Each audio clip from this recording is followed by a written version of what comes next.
মা চোখের পানি ফালায়া ডাক দিয়ে বলে, আমার সন্তান কই গেল রে? সকালবেলা বললাম খাবার খেয়ে যা। সন্তান বলে গেল, মা এখন সময় নাই, রাতের বেলা তোমার সাথে এসে একসাথে খাবার খাবো। কিন্তু রাতের বেলা সন্তান এসেছে, লাশ হয়ে এসেছে। মা চোখের পানি ফালায়া কান্না করে, আমার সন্তান বুঝি জীবনে আর কোনদিন আমার সাথে খাবার খাবে না। আরে ভাই, এই যে গত কয়েকদিন আগে মানুষের হায়াত মৌতের কথা কেমন কিভাবে বুঝাবো রে ভাই? এই যে ঢাকার মাওয়া এক্সপ্রেসওয়েতে যে একটা দুর্ঘটনা ঘটছে জানেন না আপনারা? মোটর সাইকেলওয়ালা টোল দেওয়ার জন্য টাকা বাহির করে রেডি রাখছে। এমন সময় পিছন দিক থেকে যখন বাস এসে ধাক্কা মেরেছে, মোটর সাইকেলওয়ালা সাইডে পড়ে গেছে। তার 7 বছরের সন্তান নাই, তার স্ত্রী নাই। ওই যুবক চোখের পানি ফেলাইয়া কাঁদতেছে, এই দুনিয়াতে আর কে আমারে বাবা বলে ডাকবে?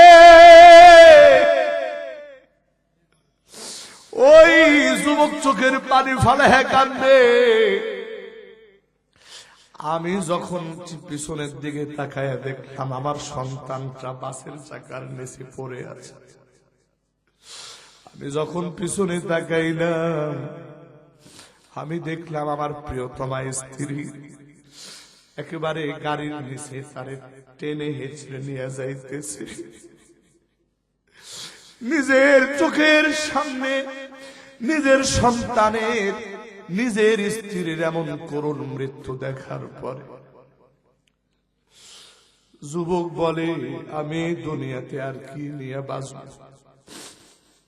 ওরে বন্ধু, এই দুনিয়াতে প্রতিদিন কত দুর্ঘটনা ঘটতেছে, আর দুর্ঘটনায় কত মানুষের প্রাণ যাইতেছে, কোনো হিসাব নাই। আরে ভাই, এই দুর্ঘটনার ভিতরে তুমি থাকবে না, আমি থাকবো না, এটার তো কোনো গ্যারান্টি নাই। আমি খাদেমুল ইসলাম নাটোরি প্রতিদিন রাতের বেলায় মাহফিল করার জন্য দূর দূরান্তে যাই, আবার দূর দূরান্ত থেকে আবার বাড়ির পথে ফিরে যাই। রাস্তার ভিতরে কত দুর্ঘটনা ঘটে রে ভাই। আল্লাহ তুমি হেফাজতের মালিক। হয়তোবা কোনদিন শুনতে পারেন ওই বক্তা নাটোরি সাহেব আর দুনিয়াতে নাই। আবার এমনও হইতে পারে এই ময়দানের ভিতরে যত ভাই আসরে ভাই, এইরকম ঘটনা তোমার জীবনেও ঘটতে পারে। আল্লাহর বান্দা, এই জন্য বলতেছি মানুষের মৃত্যুর কোনো গ্যারান্টি নাই। ওরে বন্ধু, আমার আল্লাহ পবিত্র কোরআনের ভিতরে বলতেছেন, ওয়ালা তামুতুন্না ইল্লা ওয়া আনতুম মুসলিমুন। আমার আল্লাহ বলতেছে তোমরা মৃত্যুবরণ করো না, তবে মৃত্যুবরণ করবা অবশ্যই খাঁটি মুসলমান হয়ে মৃত্যুবরণ করবা। আরে ভাই, খাঁটি মুসলমান কেমন করে হইলাম? আমার সকাল বেলাও কাটে গুনাহ দিয়া, আমার দুপুর হয় গুনার মাধ্যমে, আমার সন্ধ্যা হয় গুনার মাধ্যমে, আমার রাত আমার দিন কাটে গুনাহ করে করে। আমার জীবনের বছরগুলি, সময়গুলো কেটে যায় গুনাহ করে করে রে বন্ধু। এই অবস্থায় যদি মৃত্যু হয়, না জানে আল্লাহর কোন আযাব আমার আপনার জন্য অপেক্ষা করতেছে। বন্ধুরা রে, দিলের বড় দরদ নিয়ে, আবেগ নিয়ে কথাগুলো বলতে চাই। আর গুনাহ করিও না, আল্লাহর কাছে তওবা করো, গুনাহ হয়ে গেছে, আল্লাহর কাছে তওবা করো।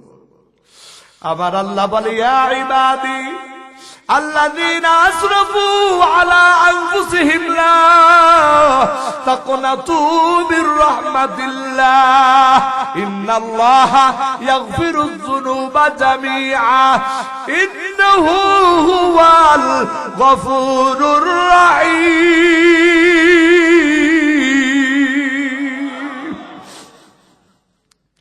আমার আল্লাহ বলতেছে বান্দা, তোমার গুনাহ যদি সমুদ্রের ফেনার সমান হয়ে যায় বান্দা, তোমার গুনাহ যদি উহুদ পাহাড়ের সমান হয়, নিরাশ হইও না রে বান্দা। গুনার জন্য অনুতপ্ত হইয়া আমি আল্লাহর দিকে ফিরে আস। কথা দিলাম আমি আল্লাহ তোমার জীবনের তামাম গুনাহ খাতা মাফ করে দিব। আরে ভাই, আমার আল্লাহ যে কেমন গুনাহ মাফ করনে ওয়ালা রে ভাই, আমার আল্লাহ কেমন তওবা কবুল করনে ওয়ালা। ছোট্ট একটা ঘটনা শোনায় দেই রে বন্ধু, বড় দিল লাগায়া কথাগুলো শোনার চেষ্টা করবে। আল্লাহর একজন বান্দা এই দুনিয়ার জীবনে ডাকাতি করে 100 জন মানুষ হত্যা করছে। এক সময় বুঝ চলে আসছে আল্লাহর আদালতে হাজিরা দেওয়া লাগবে। আল্লাহ যদি বলে নাফরমান, এত বান্দারে হত্যা করলি, আজকে একজন বান্দার জীবন ফিরায় দে তো দেখি। এই কথা যদি আমার আল্লাহ বলে, আমি আমার আল্লাহ দরবারে ধরা খেয়ে যাব। আমার বাঁচার কোনো উপায় নাই। এই কথাগুলি আল্লাহর বান্দার চিন্তা জগতে চলে আসছে। এখন আল্লাহর বান্দা আর খাইতেও পারে না, ঘুমাইতেও পারে না। কোথায় যাবে, কি করবে, কোনো বুঝতার নাই। পাগলের মতো ঘুরতেছে, কোথায় যাবে, কার কাছে যাবে। ঘটনাক্রমে একদিন একজন নেককার আল্লাহওয়ালা একজন আলেমের সঙ্গে সাক্ষাৎ। হুজুর, আমি জানতে চাই আমার মতো গুনাহগারের জন্য কি ক্ষমার কোনো ব্যবস্থা আছে? ডাক দিয়া বলে, ভাই তুমি এমন কি গুনাহ করছো যে গুনার জন্য তুমি নিরাশ? আল্লাহর বান্দা বলে, হুজুর আমি তো 100 জন মানুষ হত্যা করেছি। এই মানুষ হত্যা করার পরে আমার ভিতরে তো এটার ব্যাপারে চরম ভয় চলে আসছে। আলেম বলে, ভাই তুমি বড় সাংঘাতিক গুনাহ করছো, বড় মারাত্মক গুনাহ করছো। তবে একটা কথা শোনো, দুনিয়াতে বান্দার গুনাহ যত বড়ই হোক না কেন, আল্লাহর রহমতের দরিয়া আরো বিশাল। আজকে তুমি তোমার যে এলাকায় থেকে গুনাহ করছো, এলাকাটা ছেড়ে দাও। অমুক এলাকায় কিছু নেককার বান্দা আছে, ওই এলাকায় চলে যাও। নেককার বান্দাদের সাথে সকাল সন্ধ্যা কাটাইবা, নেক আমল করবা। আর তুমি যে গুনাহ করছো, এই গুনার জন্য চোখের পানি ফালায় ফালায় কানবা। আমার দিল বলে আল্লাহ তোমার গুনাহ খাতা মাফ করে দিতে পারে। ওই আল্লাহর বান্দা এই রকম ভাবে কথা শোনার পরে তার দিলটা নরম হয়ে গেছে। আল্লাহর বান্দা তওবা করার জন্য তৈরি হয়ে গেছে। একটা কদম পা সামনে বাড়াইছে, মালাকুল মউত জিবরা আজরাইল তার জান কবজ করে দিয়েছে। 2 দল ফেরেশতা আসিয়া ওই বান্দার রূহ টানাটানি শুরু করে দিয়েছে রে ভাই। আমার আল্লাহ ডাক দিয়া বলে, ও ফেরেশতারা, আমার বান্দার রূহ নিয়ে টানাটানি করো না। তোমরা একটা কাজ করো, জমিনটারে মাপো, দেখো আমার বান্দা নেক বান্দাদের এলাকার দিকে বেশি আগাইছে না কম আগাইছে। যদি নেককার বান্দাদের দিকে বেশি আগায় থাকে, তাহলে তার রূহটা নেকির ফেরেশতার হাতে দিবা। আর যদি নেক বান্দাদের এলাকার দিকে কম আগায় থাকে, তাহলে তার রূহটা বদির ফেরেশতার হাতে উঠাইয়া দিবা। আল্লাহ পাক ফয়সালা করলেন, ওরে বন্ধু, ফেরেশতারা জমিন মাপতেছে আর আমার আল্লাহর কুদরত দেখে, আমার আল্লাহ দেখে বান্দা যদিও বা তওবা করে না, কিন্তু তওবা করার জন্য একটা কদম পা সামনের দিকে আগাইছে। এই কদম পা সামনের দিকে আগানোর কারণে ওই বান্দার প্রতি আল্লাহর রহমতের দরিয়ার ভিতরে জোশ শুরু হয়ে গেছে। সুবহানাল্লাহ। আমার আল্লাহ জমিনটাকে ছোট বানায়া দিয়া ওই বান্দারে নেক বান্দাদের এলাকার দিকে আগায়া দিয়া নেকের ফেরেশতার হাতে তার রূহটা উঠায় দিয়া আমার আল্লাহ এমন পাপিষ্ঠরে আমার আল্লাহ ক্ষমা করে তার জন্য আমার আল্লাহ জান্নাতের ফয়সালা করে দিছি। প্রাণীর ভাইরা আমার, আমরাও তো মানুষ। এই জমিনে আমরা কারো 40, কারো 50, কারো 60 বছর গুনাহ তো জীবনে কম করি নাই। একটা গুনার জন্য যদি আমার আল্লাহ যদি আমারে আপনারে পাকড়াও করে রে বন্ধু, ওই পাকড়াও থেকে আমি আর আপনি বাঁচতে পারবো না। এই জন্য আজকের মাহফিলে আমরা যারা এসেছি, নারী আর পুরুষ যারা এসেছি, 2 মিনিট সময় দিয়া চোখের পানি ফালায়া আল্লাহর কাছে একটু তওবা করে যাব। আল্লাহ গো, জীবন ভর শুধু গুনাহ আর গুনাহ করেছি রে মালিক, একটা গুনার সাজা যদি তুমি দাও আমার তো বাঁচার উপায় নাই। আয় আল্লাহ,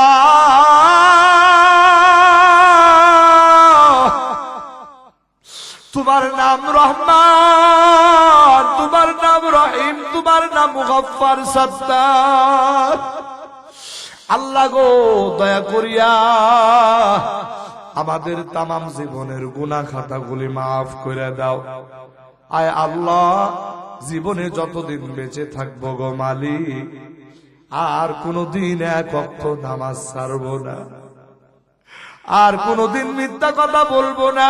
2টা হাত একটু উঠায় দেন আল্লাহর দিকে। জীবনে কোনদিন নামাজ ছাড়বো না, মিথ্যা কথা বলবো না, জীবনে কোনদিন হে আল্লাহ কোন নারীর প্রতি প্রিজিং করব না, মাদক সেবন করব না, কোন মানুষের প্রতি জুলুম করব না, সুদ খাবো না, ঘুষ খাবো না। আল্লাহ, জীবনে আর কোনদিন আপনার হুকুম লঙ্ঘন করব না, নবীর তরিকার বাহিরে চলবো না। আয় আল্লাহ, তওবা করতেছি, তুমি তওবা গুলি কবুল করে নাও। সবাই বলেন আমিন। আল্লাহ, জীবনে কত তওবা করেছি, আবার তওবা ভঙ্গ করেছি। আজকে তোমার দরবারে যে তওবা করতেছি রে মালিক, এই তওবার উপরে মৃত্যুর আগ পর্যন্ত অটল থাকার তৌফিক দান করে দাও। একটু জবান খুলে আওয়াজ দিয়া, জবান খুলে সবাই বলেন আমিন। পর্দার আড়ালে আমার মা বোনেরা, আমি আমার মা বোনদের উদ্দেশ্যে নবীর একটা হাদিস শোনাই। আমার নবী বলেছেন, আলমার আতু ইদা সাল্লাত খামসাহা ওয়া সামাত শাহরাহা, কেউ উঠাউঠি করবেন না। আর 5 মিনিট পরে দোয়া করে দিব রে ভাই। তাব্বাত ইয়াদা আবি লাহাবি ওয়া তাব মা আগনা আনহু মালুহু ওয়া মা কাসাবা সায়াসলা নারান যাতা লাহাবি ওয়া ইমরাআতুহু হাম্মালাতাল হাতাব ফি জিদিহা হাবলুম মিন মাসাদ। এই সূরার নাম সূরা লাহাব। আবু লাহাবের জন্য আল্লাহ বদদুয়া করেছেন, আবু লাহাবের প্রতি আল্লাহ লানত বর্ষণ করেছে। তাব্বাত ইয়াদা আবি লাহাবিন ওয়া তাব, যে ধ্বংস হোক আবু লাহাবের উভয় হাত। মা আগনা আনহু মালুহু ওয়া মা কাসাব। এই গোটা সূরাটার ভিতরে আবু লাহাব, আবু লাহাবের সম্পদ, আবু লাহাবের স্ত্রী, সবার ব্যাপারে আল্লাহ তাআলা লানত করেছে। তার মানে বোঝা গেল নবীর বংশ হইলেই, নবীর রক্তে রক্ত হইলেই হেদায়েত পাওয়া যায়। উঁচু বংশের হইলেই হেদায়েত পাওয়া যায় না। বড় ক্ষমতাওয়ালা হলেই হেদায়েত পাওয়া যায় না। যদি যাইতো তাহলে আবু লাহাব হেদায়েত পাইত। নবীজির আরো একজন চাচা, তার নাম হলো আবু তালেব। আল্লাহর নবীর জন্য কি করে নাই তিনি, কি করেন নাই। গোটা আরবের মানুষ যখন আমার নবীর বিরোধিতায় লিপ্ত, এই একজন মানুষ শুধু আমার নবীর পক্ষে থেকে নবীকে শেল্টার দিয়া দ্বীনের কাজ করাইছেন যিনি, তিনি হলেন আবু তালেব। এত ভালো মানুষ, যিনি আপন সন্তান থেকেও, হযরত আলী তার আপন সন্তান আবু তালেবের, আল্লাহ রসুলের আপন চাচাতো ভাই। এই আবু তালেব আপন সন্তান আলী রাদিয়াল্লাহু তাআলা আনহু থেকেও বেশি আদর করতেন, ভালোবাসতেন আমার নবীজিকে। সুবহানাল্লাহ বলবেন না? যেই আবু তালেব ইসলামের জন্য এত বড় উপকারী, আমার নবী গোটা আরব যখন আমার নবীর বিরোধিতার বিরুদ্ধে লিপ্ত, তখন এই আবু তালেব আমার নবীর পক্ষে সমর্থন দিয়া বলেছেন, মুহাম্মদ তুমি তোমার কাজ চালায় যাও, মক্কাতে কে তোমাকে বাধা দেয়, কে তোমার ক্ষতি করে, এটা আমি আবু তালেব দেখব। সেই আবু তালেব যখন ইন্তেকাল করবেন, আল্লাহর রাসূল দেখলেন তার আপন চাচা, যিনি দুনিয়াতে তার জন্য এত ত্যাগ, এত কষ্ট, এত সহযোগিতা করেছেন, তিনি কালিমা ছাড়া দুনিয়া থেকে বিদায় নেবেন। আল্লাহর রাসূল এটা কোনোভাবেই মানতে পারতেছেন না, মানাই যায় না। আমার নবী তো রাহমাতাল লিল আলামিন। গোটা দুনিয়ার ভিতরে একজন মানুষ বেঈমান হয়ে এই দুনিয়া থেকে বিদায় হয়ে যাওয়া, এটা আমার রাসূলের পক্ষে মেনে নেওয়া সম্ভব না। সেখানে একদিকে আপন চাচা আবু তালেব, অন্যদিকে দাওয়াতি কাজে যিনি সমর্থন করেছেন তিনি বিদায় হয়ে যাচ্ছেন, কিন্তু কালেমা পড়েন নাই। আমার নবী ডাক দিয়া বলে, চাচা গো, একটা বার শুধু বলেন লা ইলাহা ইল্লাল্লাহ। ও চাচা, একবার শুধু জবান দিয়ে বলেন গো চাচা, বাকি কাজ আমি সুপারিশ করে আল্লাহর দরবারে আপনার জন্য সুপারিশ করব। চাচা, একটা বারের জন্য আপনি জবানটা খুলে পড়ুন লা ইলাহা ইল্লাল্লাহ, একটা বারের জন্য পড়ুন।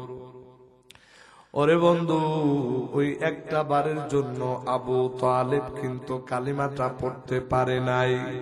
কেননা আবু তালেবের নসিবের ভিতরে হেদায়েত ছিল না। বন্ধুরা আমার, এই পরিস্থিতিতে আবু তালেবের ইন্তেকাল হয়ে গেল। আমার নবী চরম পর্যায়ের ব্যথিত হলেন, মনের দুঃখ আর মনে রাখতে পারতেছেন না। আমার নবীজির প্রতি তখন আয়াত নাজিল হয়ে গেল, ইন্নাকা লা তাহদি মান আহবাবতা ওয়ালাকিন্নাল্লাহা ইয়াহদি মান ইয়াশা ওয়া হুয়া আ'লামু বিল মুহতাদিন।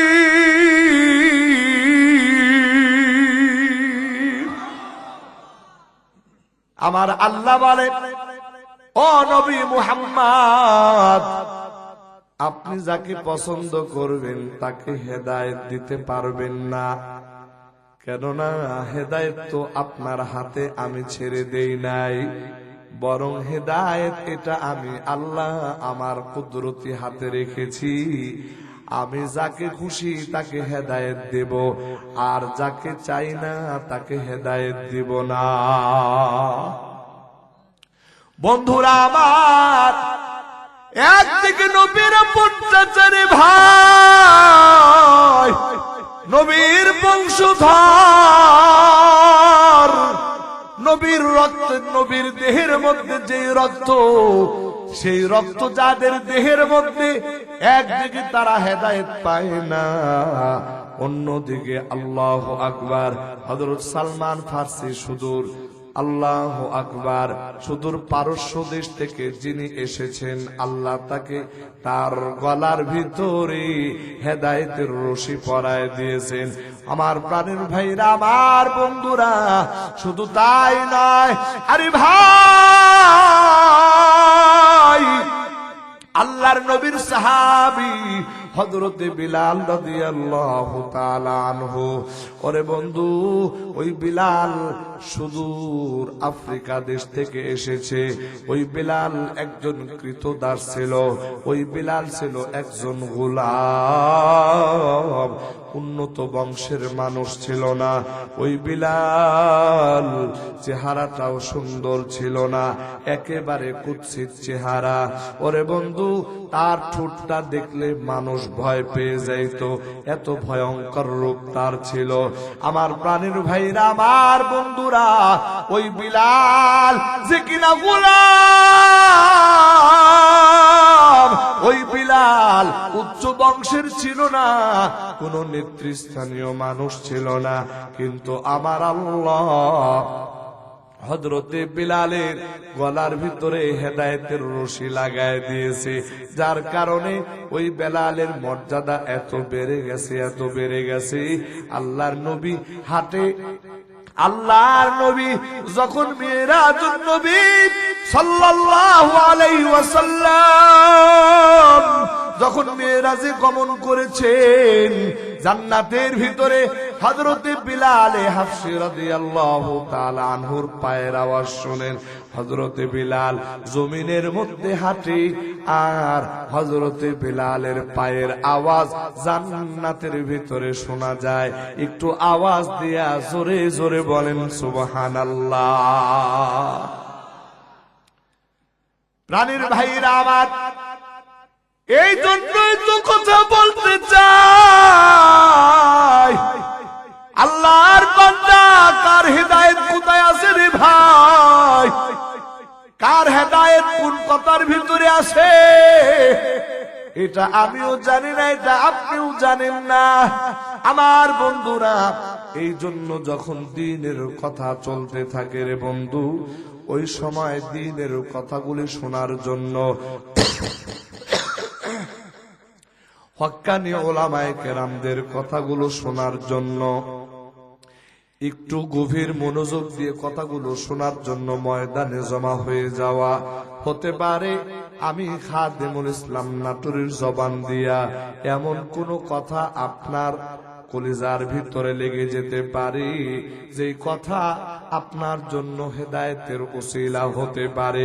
একটু আওয়াজ দিয়া জোরে জোরে বলেন, কথা ঠিক কিনা? প্রাণীর ভাইরা আমার, এই ব্যাপারে একটা এক্সাম্পল দিতে চাই রে ভাই।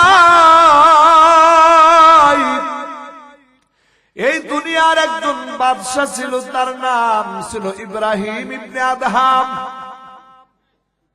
জীবনের শেষ পর্যায়ে তিনি এত বড় ওলি হয়েছেন, একেবারে দুনিয়ার বিখ্যাত আল্লাহওয়ালা যারা, তাদের ভিতরে প্রথম সারির আল্লাহওয়ালা ছিলেন হযরত ইব্রাহিম ইবনে আদহাম।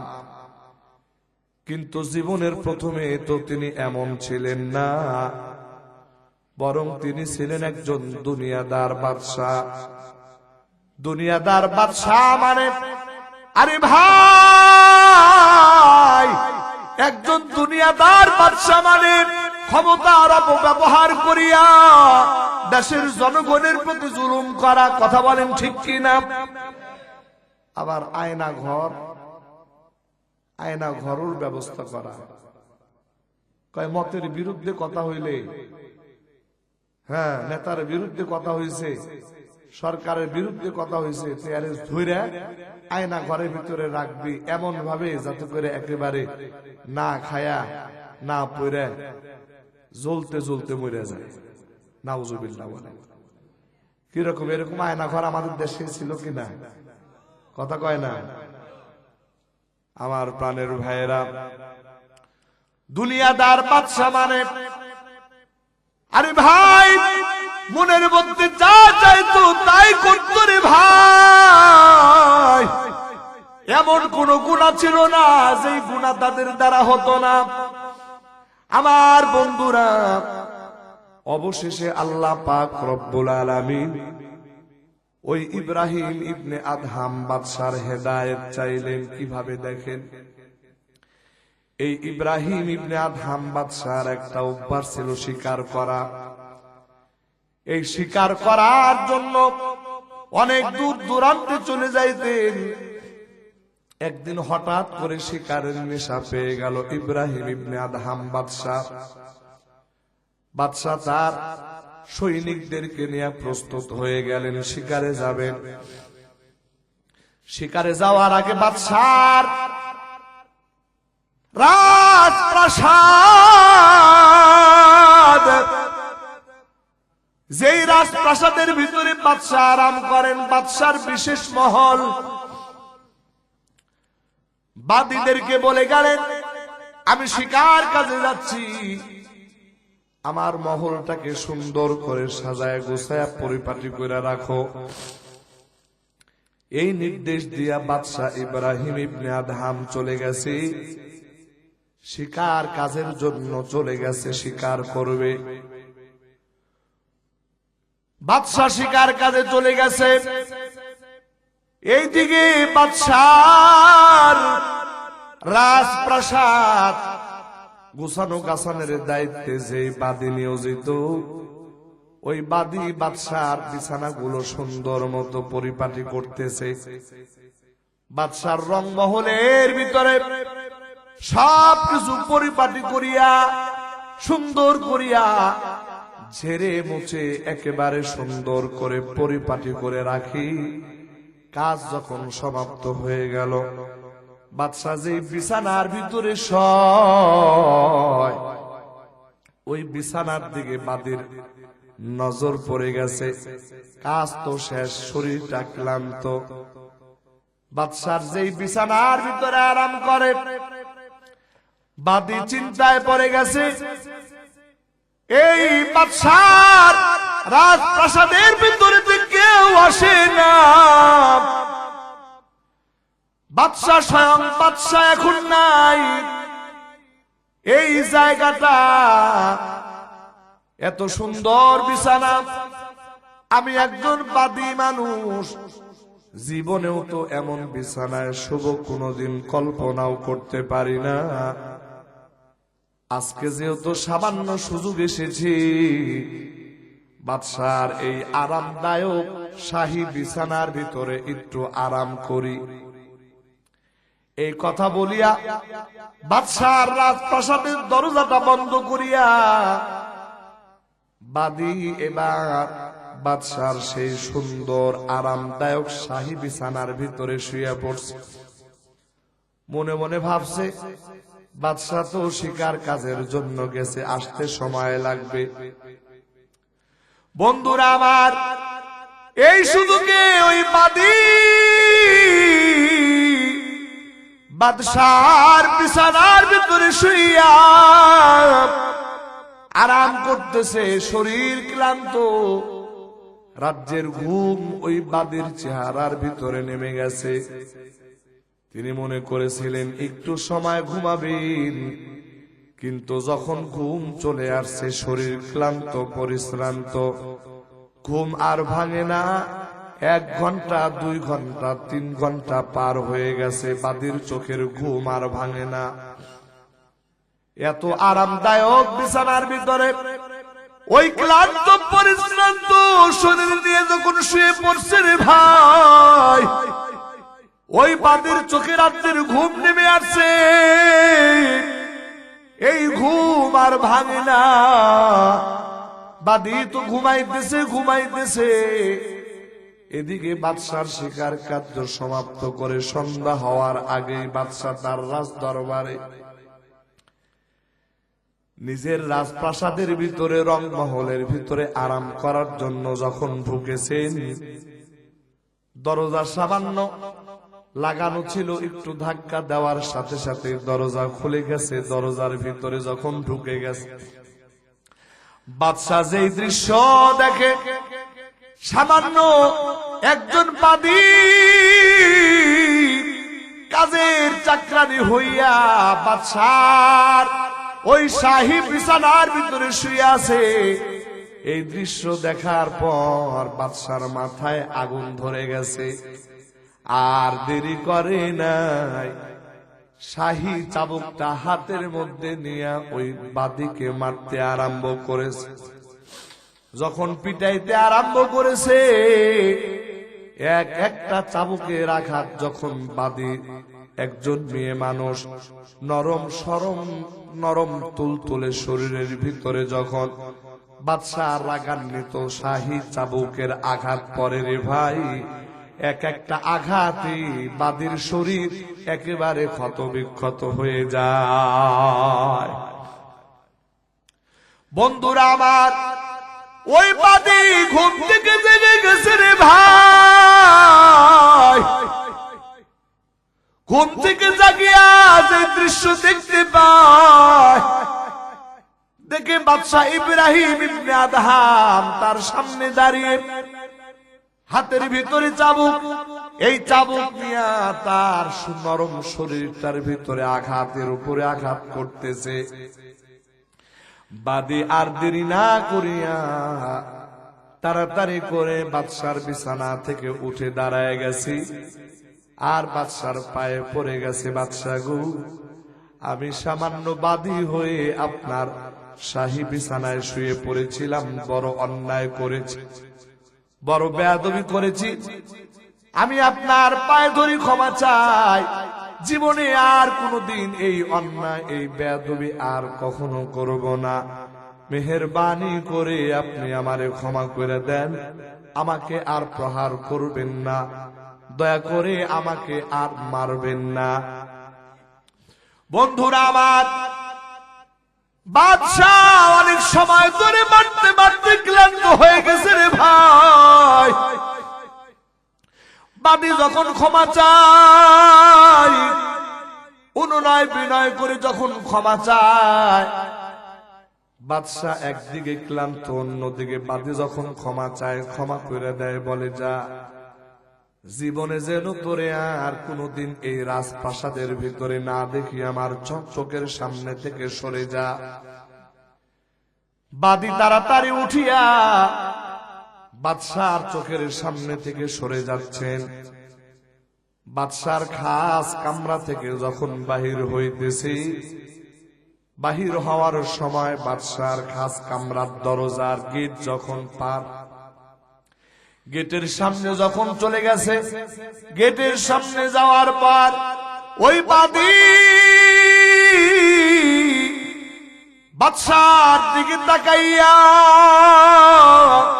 পিছন দিকে তাকাইয়া একটা মুস্কি হাসি দিয়া আস্তে করে গেট খুলিয়া সেখান থেকে বের হয়ে চলে গেছে। কিন্তু বাদী যখন ওই গেটটা খুলে বের হয়ে চলে যায়, আমার বন্ধুরা, বাদশার নজর এড়ায় নাই। বাদী যখন মুস্কি হাসি দেয়, এই মুস্কি হাসি বাদশার নজর আর এড়ায় নাই, এটাও বাদশা দেখে ফেলেছে। বাদশার মনের ভিতরে চিন্তা হলো, কি ব্যাপার, যেই বাদীর এতক্ষণ পর্যন্ত প্রহার করিলাম, গোটা শরীর ক্ষতবিক্ষত হয়ে গেছে, শরীর থেকে ফিনকি দিয়া রক্ত বের হয়েছে, এত আঘাত পাওয়ার পরেও কান্নাকাটি করে ক্ষমা চায়। এই বাদী যখন ঘর থেকে বাইর হয় হাসি মারে। ব্যাপারটা কি? বাদশার সম্মানের উপরে, বাদশা তো বড় আত্মমর্যাদাওয়ালা মানুষ, তার আত্মমর্যাদায় এটা বড় একটা আঘাত লেগে গেল। কি ব্যাপার, বাদী কি তারে তিরস্কার করলো নাকি? এই কথা চিন্তা করে বাদশাহ ইব্রাহিম ইবনে আদহাম আবার ওই বাদীকে ডাকায়,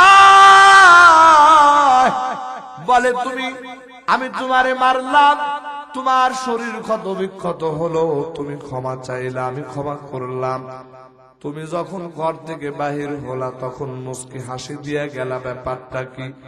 এমন তো হওয়ার কথা ছিল না, কারণ আমি নিজেই তোমার চোখের ভিতরে পানি দেখেছি, আমি নিজেই দেখলাম তুমি কান্না করেছো। এই কান্নার ভিতরে আবার তোমার মুখে হাসি কিভাবে আসলো? সত্য কথা বলো, না হলে কিন্তু আবারও তোমার উপরে শাস্তি যাবে। আমার প্রাণের ভাইরা, ওই বাদী থরথর করে কাঁপতেছে রে ভাই।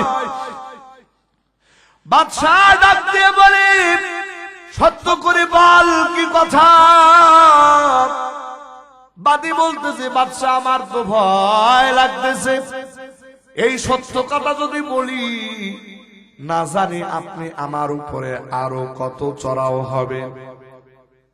বাদশাহ বাদীর ভয় দেখিয়া বাদীকে আশ্বস্ত করে, শোন রে বাদী শোন, একটা কথা শোন, আমি তোরে কথা দিলাম তোরে আর মারবো না, আমি তোরে কথা দিলাম তোরে আর কোনো ধমক দিব না, তোর আসল ঘটনা যেটা এই ঘটনাটা বল।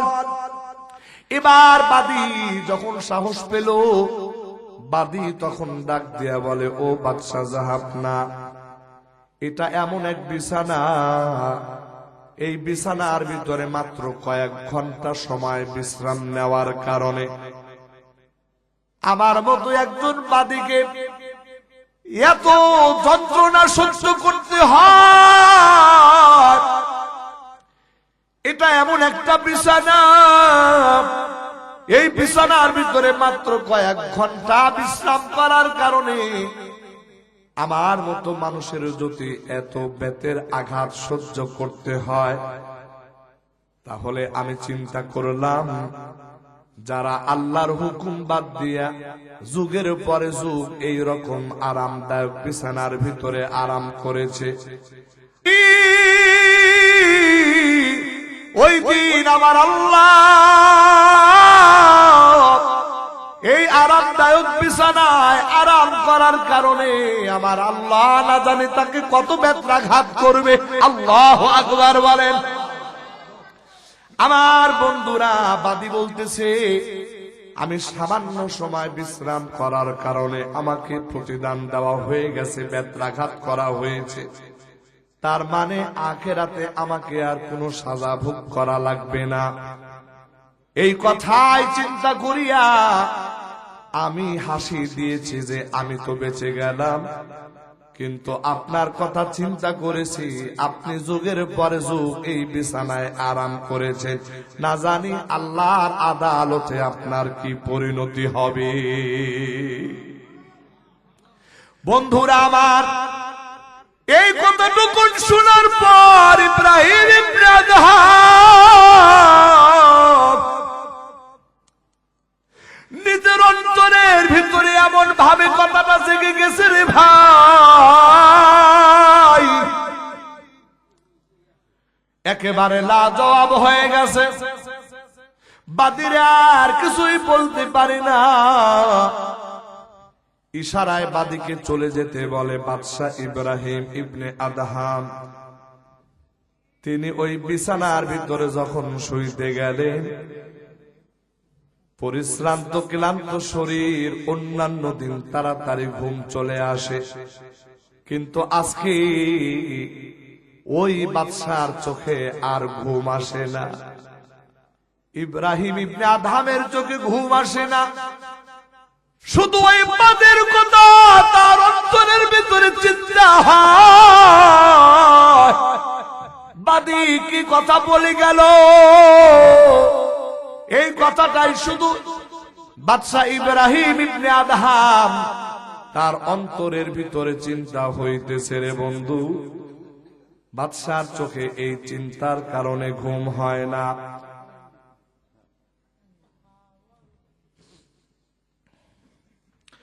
আমার প্রাণের ভাইয়েরা, আমার বন্ধুরা, ওই বাদশার অন্তরের ভিতরে চিন্তা হইতেছে। রাত্র গভীর হয়ে গেছে, কিন্তু বাদশার চোখের ভিতরে ঘুম নাই।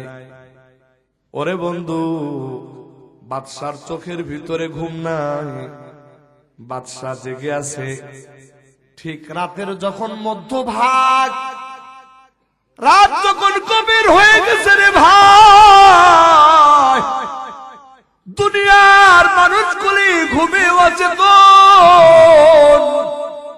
ঠিক এমন সময় বাদশাহ ইব্রাহিম ইবনে আদহাম যেই রাজপ্রাসাদের মধ্যে শুয়ে আছে, ওই রাজপ্রাসাদের ছাদের মধ্যে, ছাদের উপর থেকে একটা আওয়াজ স্পষ্ট বোঝা যাইতেছে যে এই ছাদের উপরে এই গভীর রাত্রিতে কে যেন হাঁটাহাঁটি করতেছে। বাদশাহ তাড়াতাড়ি তার সৈনিক ডাকলেন, বললে, দেখো তো, যাও উপরে ছাদে কে। যায় দেখে একজন সাধারণ মানুষ উপরে ছাদের উপরে হাঁটাহাঁটি করতেছে, ধরে নিয়ে আসছে বাদশার সামনে। বাদশারে বলে, বাদশাহ বলে, ও মিয়া, এত গভীর রাত, তুমি কে, কোথা থেকে আসছো, আর বাদশার রাজপ্রাসাদের ভিতরে তুমি কি চাও?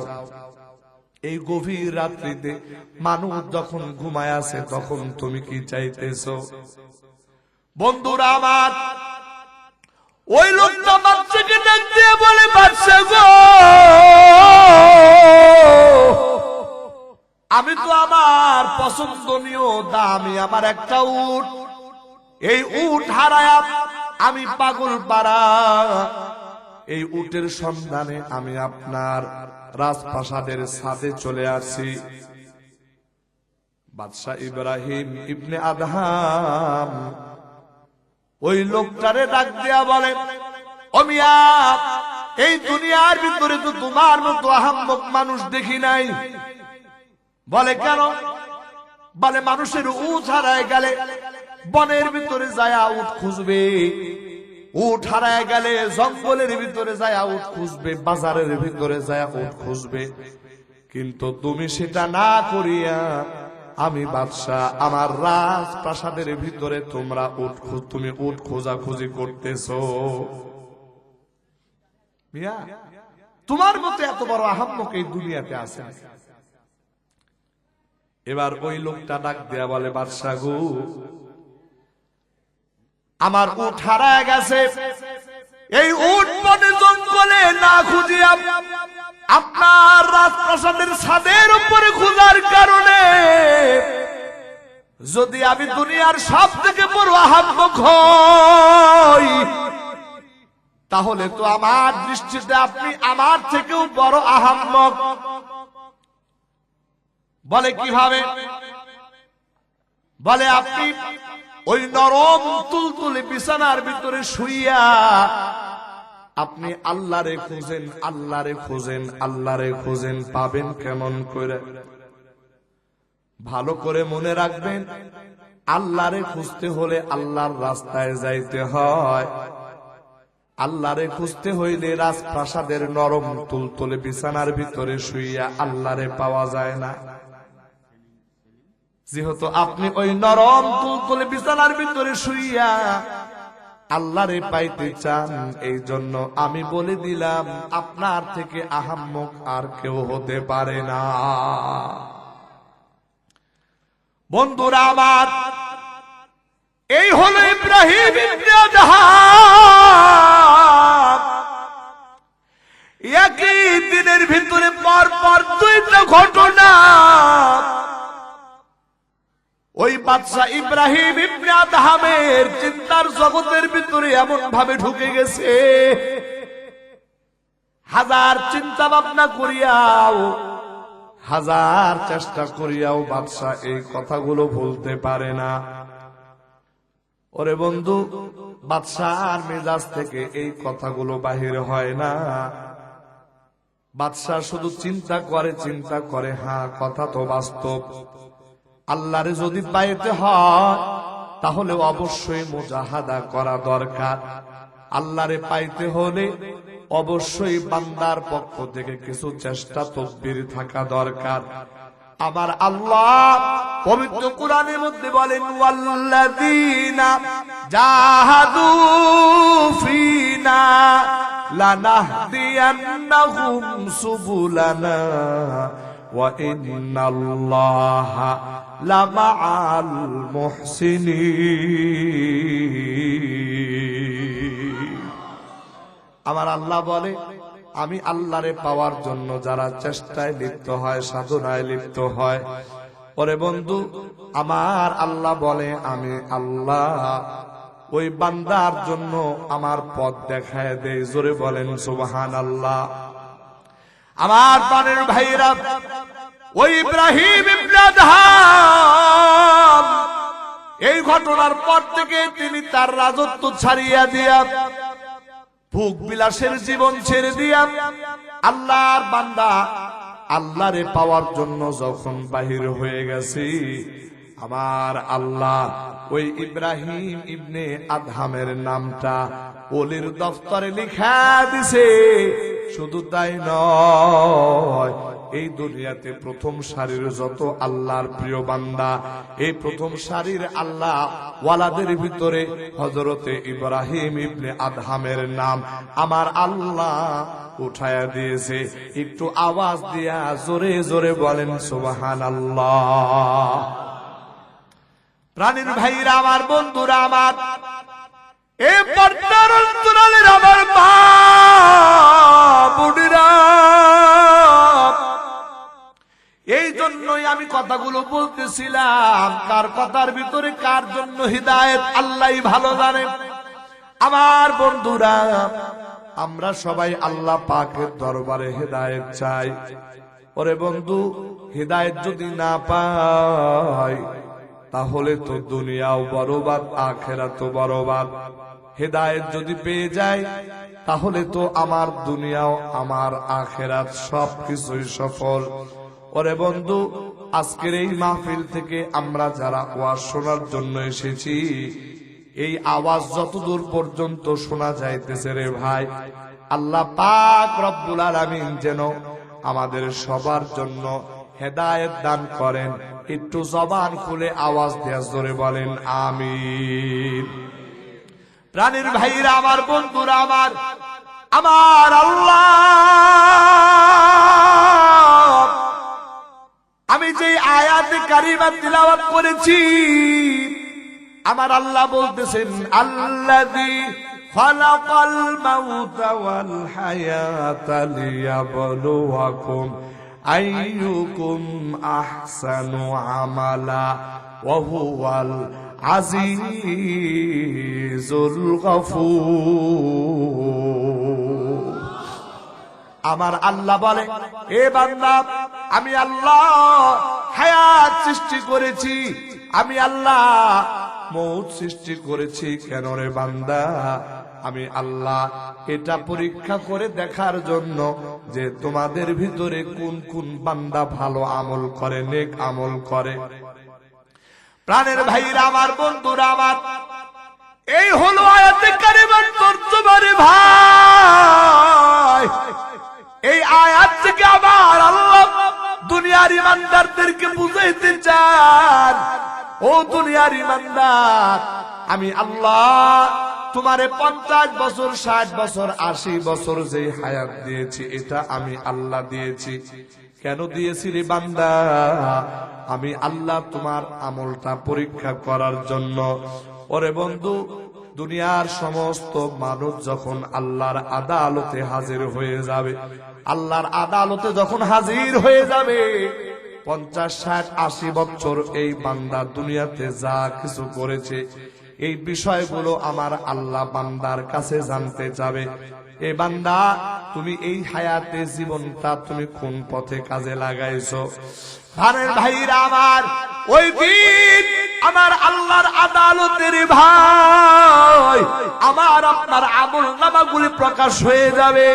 যেদিন আমার আমল নামা আল্লাহর দরবারে প্রকাশ হয়ে যাবে, ওই দিন দেখা যাবে ওই আমল নামার ভিতরে নামাজ নাই রে, ওই আমল নামার ভিতরে রোজা নাই, ওই আমল নামার ভিতরে দান সদকা নাই, ওই আমল নামার ভিতরে কোরআন তিলাওয়াত নাই, ওই আমল নামার ভিতরে জিকির আজকার নাই।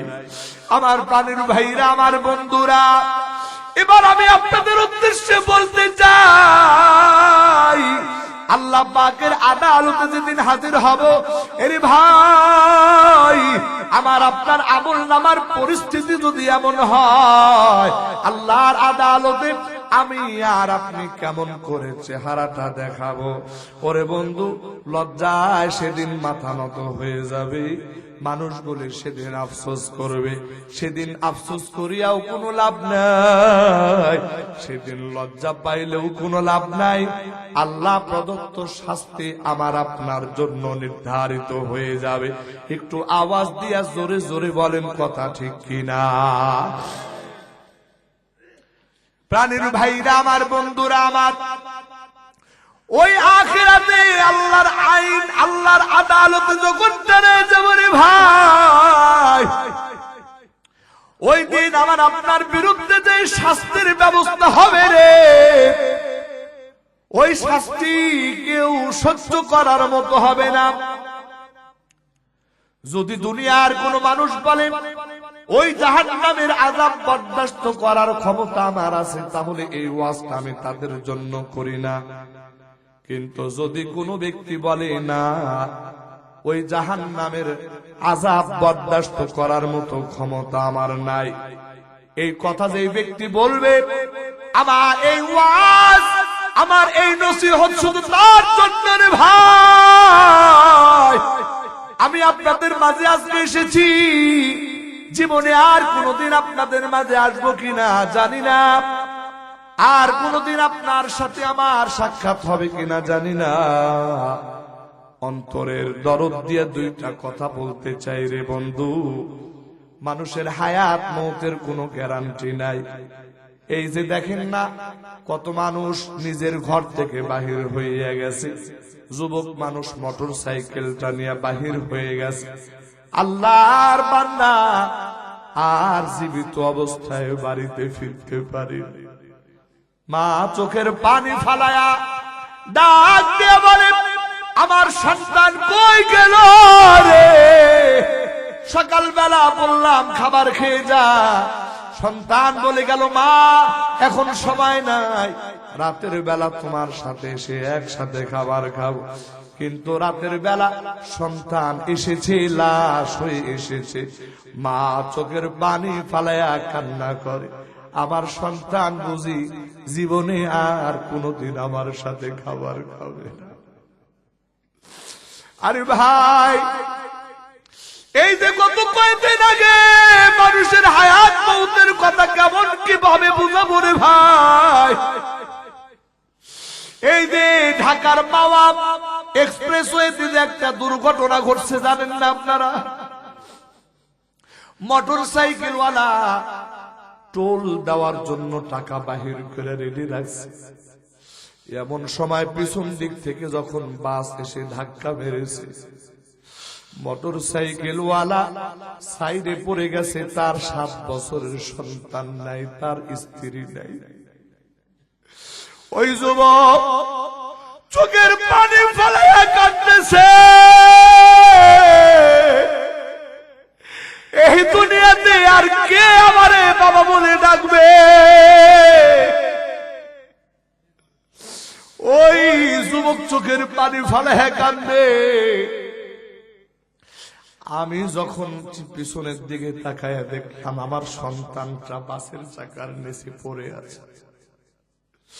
আমি যখন পিছনে তাকাইলাম, আমি দেখলাম আমার প্রিয়তমা স্ত্রী একেবারে গাড়ির নিচে তারে টেনে হেঁচড়ে নিয়ে যাইতেছে।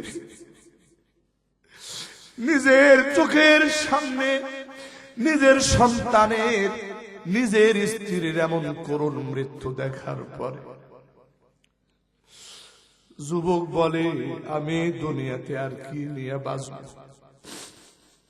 ওরে বন্ধু, এই দুনিয়াতে প্রতিদিন কত দুর্ঘটনা ঘটতেছে, আর দুর্ঘটনায় কত মানুষের প্রাণ যাইতেছে, কোনো হিসাব নাই। আরে ভাই, এই দুর্ঘটনার ভিতরে তুমি থাকবে না, আমি থাকবো না, এটার তো কোনো গ্যারান্টি নাই। আমি খাদিমুল ইসলাম নাটোরি প্রতিদিন রাতের বেলায় মাহফিল করার জন্য দূর দূরান্তে যাই, আবার দূর দূরান্ত থেকে আবার বাড়ির পথে ফিরে যাই। রাস্তার ভিতরে কত দুর্ঘটনা ঘটে রে ভাই। আল্লাহ তুমি হেফাজতের মালিক।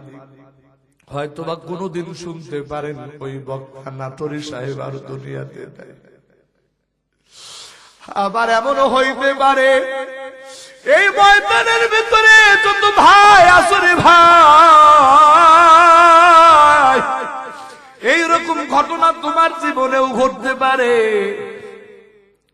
আল্লাহর বান্দা, এই জন্য বলতেছি মানুষের মৃত্যুর কোনো গ্যারান্টি নাই। ওরে বন্ধু, আমার আল্লাহ পবিত্র কোরআনের ভিতরে বলতেছেন ওয়ালা তামুতুন্না ইল্লা ওয়া আনতুম মুসলিমুন। আমার আল্লাহ বলতেছে তোমরা মৃত্যুবরণ করো না, তবে মৃত্যুবরণ করবা অবশ্যই খাঁটি মুসলমান হয়ে মৃত্যুবরণ করবা। আরে ভাই, খাঁটি মুসলমান কেমন করে হইলাম? আমার সকাল বেলাও কাটে গুনাহ দিয়া, আমার দুপুর হয় গুনার মাধ্যমে, আমার সন্ধ্যা হয় গুনার মাধ্যমে, আমার রাত আমার দিন কাটে গুনাহ করে করে, আমার জীবনের বছরগুলি সময়গুলো কেটে যায় গুনাহ করে করে। রে বন্ধু, এই অবস্থায় যদি মৃত্যু হয়, না জানে আল্লাহর কোন আযাব আমার আপনার জন্য অপেক্ষা করতেছে। বন্ধুরা রে, দিলের বড় দরদ নিয়ে আবেগ নিয়ে কথাগুলো বলতে চাই। আর গুনাহ করিও না, আল্লাহর কাছে তওবা করো। গুনাহ হয়ে গেছে, আল্লাহর কাছে তওবা করো। আবার আল্লাহ বলে ইয়া ইবাদি الذين أسرفوا على أنفسهم لا تقنطوا من رحمة الله إن الله يغفر الذنوب جميعا إنه هو الغفور الرحيم।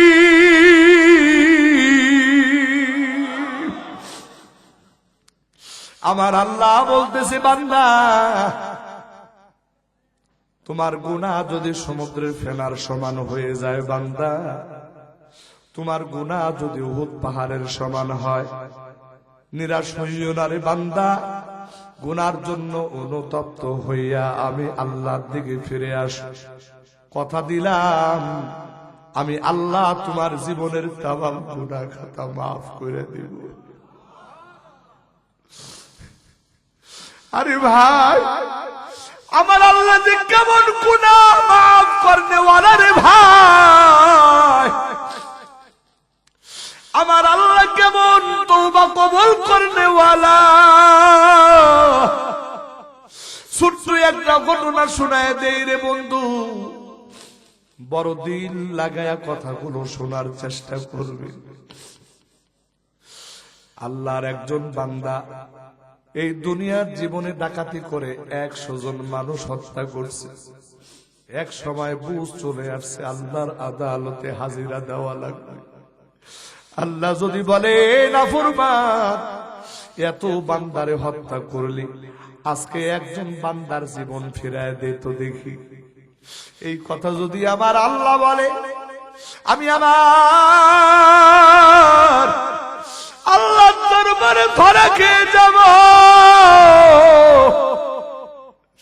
আমার বাঁচার কোনো উপায় নাই। এই কথাগুলি আল্লাহর বান্দার চিন্তা জগতে চলে আসছে। এখন আল্লাহর বান্দা আর খাইতেও পারে না, ঘুমাইতেও পারে না। কোথায় যাবে, কি করবে, কোনো বুঝতার নাই। পাগলের মতো ঘুরতেছে, কোথায় যাবে, কার কাছে যাবে। ঘটনাক্রমে একদিন একজন নেককার আল্লাহওয়ালা একজন আলেমের সঙ্গে সাক্ষাৎ। হুজুর, আমি জানতে চাই আমার মতো গুনাহগারের জন্য কি ক্ষমার কোনো ব্যবস্থা আছে? ডাক দিয়া বলে, ভাই তুমি এমন কি গুনাহ করছো যে গুনার জন্য তুমি নিরাশ? আল্লাহর বান্দা বলে, হুজুর আমি তো 100 জন মানুষ হত্যা করেছি। এই মানুষ হত্যা করার পরে আমার ভিতরে তো এটার ব্যাপারে চরম ভয় চলে আসছে। আলেম বলে, ভাই তুমি বড় সাংঘাতিক গুনাহ করছো, বড় মারাত্মক গুনাহ করছো। তবে একটা কথা শোনো, দুনিয়াতে বান্দার গুনাহ যত বড়ই হোক না কেন, আল্লাহর রহমতের দরিয়া আরো বিশাল। আজকে তুমি তোমার যে এলাকায় থেকে গুনাহ করছো এলাকাটা ছেড়ে দাও। অমুক এলাকায় কিছু নেককার বান্দা আছে, ওই এলাকায় চলে যাও। নেককার বান্দাদের সাথে সকাল সন্ধ্যা কাটাইবা, নেক আমল করবা। আর তুমি যে গুনাহ করছো এই গুনার জন্য চোখের পানি ফালায় ফালায় কানবা। আমার দিল বলে আল্লাহ তোমার গুনাহ খাতা মাফ করে দিতে পারে। ওই আল্লাহর বান্দা এই রকম ভাবে কথা শোনার পরে তার দিলটা নরম হয়ে গেছে। আল্লাহর বান্দা তওবা করার জন্য তৈরি হয়ে গেছে।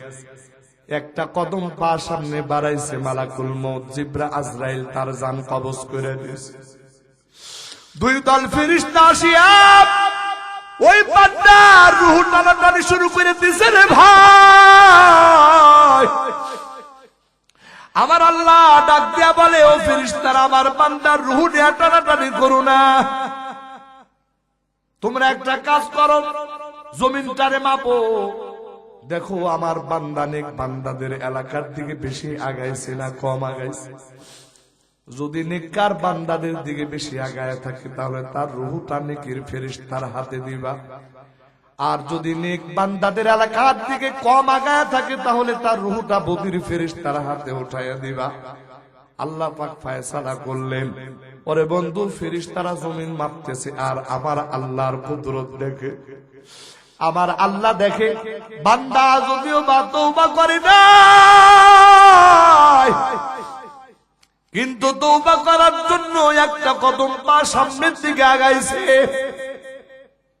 এই কদম পা সামনের দিকে আগানোর কারণে ওই বান্দার প্রতি আল্লাহর রহমতের দরিয়ার ভিতরে জোশ শুরু হয়ে গেছে। সুবহানাল্লাহ।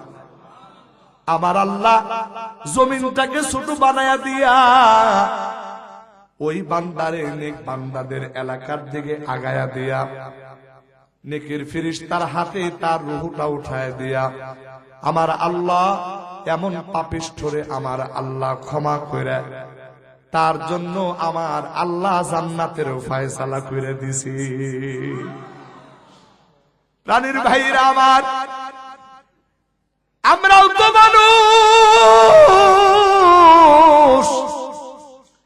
এই জমিনে আমরা কারো 40, কারো 50, কারো 60 বছর গুনাহ তো জীবনে কম করি নাই। একটা গুনার জন্য যদি আমার আল্লাহ যদি আমারে আপনারে পাকড়াও করে রে বন্ধু, ওই পাকড়াও থেকে আমি আর আপনি বাঁচতে পারবো না। এই জন্য আজকের মাহফিলে আমরা যারা এসেছি, নারী আর পুরুষ যারা এসেছি, 2টা মিনিট সময় দিয়া চোখের পানি ফালায়া আল্লাহর কাছে একটু তওবা করে যাব। আল্লাহ গো, জীবন ভর শুধু গুনাহ আর গুনাহ করেছি রে মালিক। একটা গুনার সাজা যদি তুমি দাও আমার তো বাঁচার উপায় নাই। আয় আল্লাহ,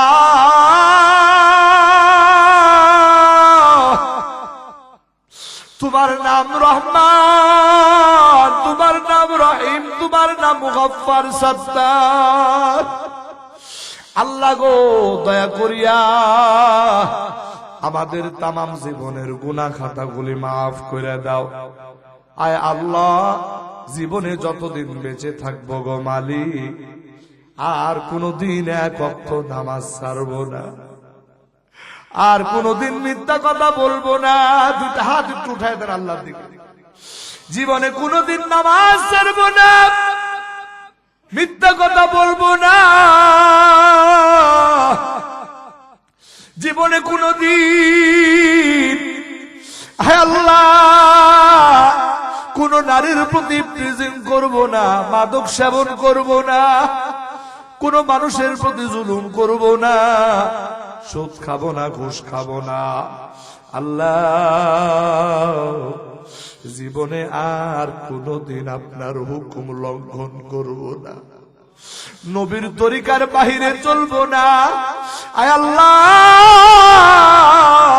তওবা করতেছি, তুমি তওবা গুলি কবুল করে নাও।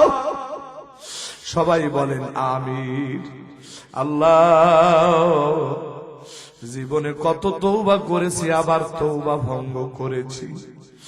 আজকে তোমার দরবারে যে তওবা করতেছি রে মালিক, এই তওবার উপরে মৃত্যুর আগ পর্যন্ত অটল থাকার তৌফিক দান করে দাও।